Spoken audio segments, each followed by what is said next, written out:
नमस्कार दोस्तों, आप सभी का स्वागत है कमल अर्थशास्त्र में। आज के इस वीडियो में हम जानेंगे शेयर मार्केट में शेयर्स कैसे खरीदे जा सकते हैं। सभी नियमों को ध्यान में रखना जब आप शेयर बाज़ार में इन्वेस्टमेंट या ट्रेडिंग का फैसला करते हैं। आपको शेयर बाज़ार में इन्वेस्टमेंट या ट्रेडिंग करना है तो आपको सबसे पहले ट्रेडिंग और डीमैट अकाउंट की ज़रूरत होती है। ट्रेडिंग और डीमैट अकाउंट आप किसी भी अच्छे ब्रोकर के द्वारा खोल सकते हैं। अगर अच्छे ब्रोकर के साथ अकाउंट खोलते हैं तो आपको काफ़ी सारे फ़ायदे होते हैं, जैसे कि आपको ट्रेडिंग एनालिसिस और उनका एक्सपीरियंस आप स्टडी कर सकते हैं। मैंने अपना अकाउंट एंजल ब्रोकिंग के साथ खोला है। ये कंपनी काफ़ी पुरानी है। ये कंपनी 1989 से स्टॉक मार्केट में काम कर रही है। इस कंपनी के साथ मैंने 12 साल से ट्रेडिंग और इन्वेस्टमेंट किया है और इसमें काफ़ी सारा अच्छा एक्सपीरियंस मुझे मिला है। आपको अगर इस कंपनी के साथ अकाउंट खोलना है तो डिस्क्रिप्शन बॉक्स में दिए गए हुए लिंक में जाकर इसमें अकाउंट खोल सकते हो। तो आप इसमें अकाउंट खोलते हो तो आपको फर्स्ट डिपॉजिट में 1000 रुपीज़ से लेकर 10,000 तक आपको कैशबैक मिल सकता है। साथ में आपको 200 रुपये फर्स्ट ट्रेडिंग के लिए दिया जाता है। अब हम जानते हैं डीमैट खाता क्या होता है। जैसे कि आपका बैंक में खाता होता है वैसे ही ये डीमैट खाता होता है। डीमैट अकाउंट मूल रूप से एक इलेक्ट्रॉनिक खाता है। आपके सभी शेयर्स डीमैटेरियलाइज किए गए प्रारूप में जमा किया जाता है। समय ऐसा था जब लोगों को शेयर सर्टिफिकेट के यानी कागज के रूप में मिलता था। डिजिटलीकरण के आगमन से ऑनलाइन ट्रेडिंग आया। ट्रेडर्स और निवेशकों द्वारा शेयर्स को खाते में जमा करने का तरीका ही बदल गया। अब हम जानते हैं शेयर्स कितने प्रकार के होते हैं। भारत में मुख्य रूप से 3 प्रकार के शेयर्स होते हैं। होता है इक्विटी शेयर, दूसरा होता है प्रेफरेंस शेयर और तीसरा होता है डीवीआर शेयर। अब हम जानते हैं इक्विटी शेयर के बारे में। इक्विटी शेयर्स प्राइमरी मार्केट से खरीदा या बेचा जा सकता है और कंपनी के लाभ और नुकसान से जुड़ा रहता है। इक्विटी शेयर्स खरीदने वाले इक्विटी शेयर होल्डर होते हैं। किसी भी कंपनी का शेयर होल्डर शेयर्स की संख्या के अनुसार ही कंपनी पर मालिकाना अधिकार रखता है। उसको कंपनी के मामले में वोटिंग का अधिकार भी होता है। हम शेयर्स की बात करते हैं तो हमारे दिमाग में इक्विटी शेयर्स ही आते हैं। कंपनी सभी लेन देन और प्रेफरेंस शेयर होल्डर का बकायदा चुकाने के बाद ही इक्विटी शेयर पर प्रॉफिट देती है। कंपनी का नुकसान होने पर शेयर होल्डर्स को कम कीमत या कुछ भी प्रॉफिट नहीं मिलता है। अगर कंपनी अच्छा लाभ कमाती है तो इसका सबसे ज़्यादा बेनिफिट इक्विटी शेयर होल्डर्स को ही होता है। अब हम जानते हैं प्रेफरेंस शेयर्स। देखेंगे कि प्रेफरेंस शेयर में पहला शब्द है प्रेफरेंस का।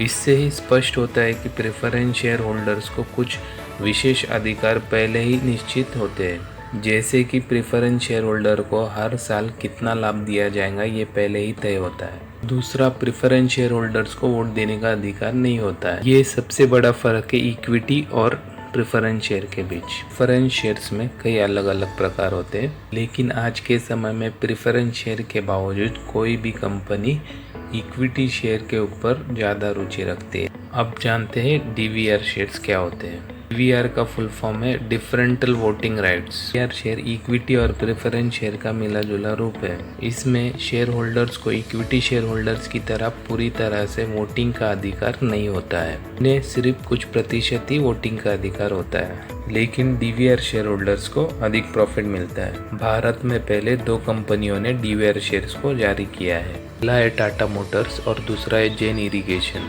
अब हम जानते हैं कंपनियां इक्विटी शेयर्स कैसे जारी करती है और क्यों जारी करती है।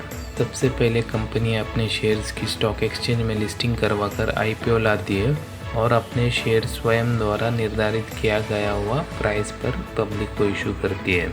सरल शब्द में हम कह सकते हैं कि कंपनियां आईपीओ के माध्यम से फंड एकत्रित करती है। उस फंड का उपयोग कंपनी के डेवलपमेंट और ग्रोथ के लिए इस्तेमाल होता है। अब हम जानते हैं स्टॉक मार्केट में हम क्या क्या कर सकते हैं। ज़्यादातर लोगों को ऐसा लगता है कि स्टॉक मार्केट में केवल शेयर्स ही खरीदे और बेचे जा सकते हैं, लेकिन ऐसा नहीं है।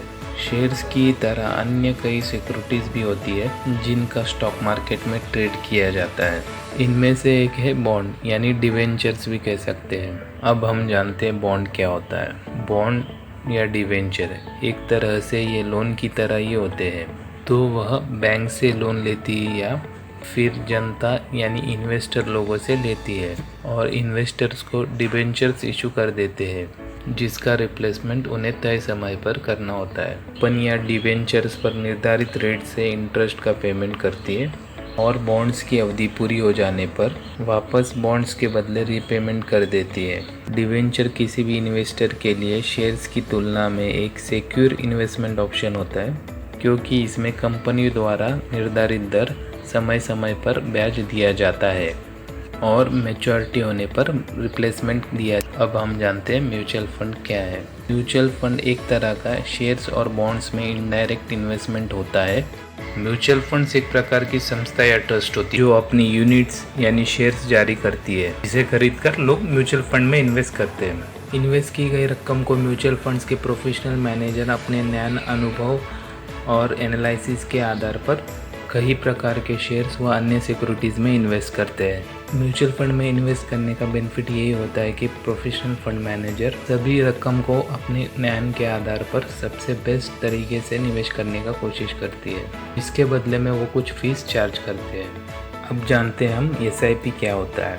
SIP का फुल फॉर्म होता है systematic investment plan. SIP mutual fund में निवेश करने का ही एक तरीका होता है। इसमें एक लमसम अमाउंट की जगह हर महीने कुछ निश्चित अमाउंट को म्यूचुअल फंड में निवेश किया जाता है। इन्वेस्टर के बैंक अकाउंट को SIP स्कीम से लिंक कर दिया जाता है, जिससे हर महीना एक निश्चित रकम बैंक अकाउंट से म्यूचुअल फंड में ट्रांसफ़र हो जाता है और उतने राशि के बराबर म्यूचुअल फंड यूनिट्स निवेशक के अकाउंट में आ जाती है। सरल और ऑटोमेटिक होने के कारण SIP आजकल बहुत फेमस है। दोस्तों, आज के लिए इतना। और भी जानेंगे हम डेरिवेटिव्स और कमोडिटी के बारे में। अगर आपको ये वीडियो पसंद आए तो लाइक करना, शेयर करना और सब्सक्राइब करना। और भी ऐसे वीडियोस देखने के लिए नोटिफिकेशन बेल आइकन को एक्टिवेट करना। वीडियो अंत तक देखने के लिए आपका प्रेमपूर्वक धन्यवाद।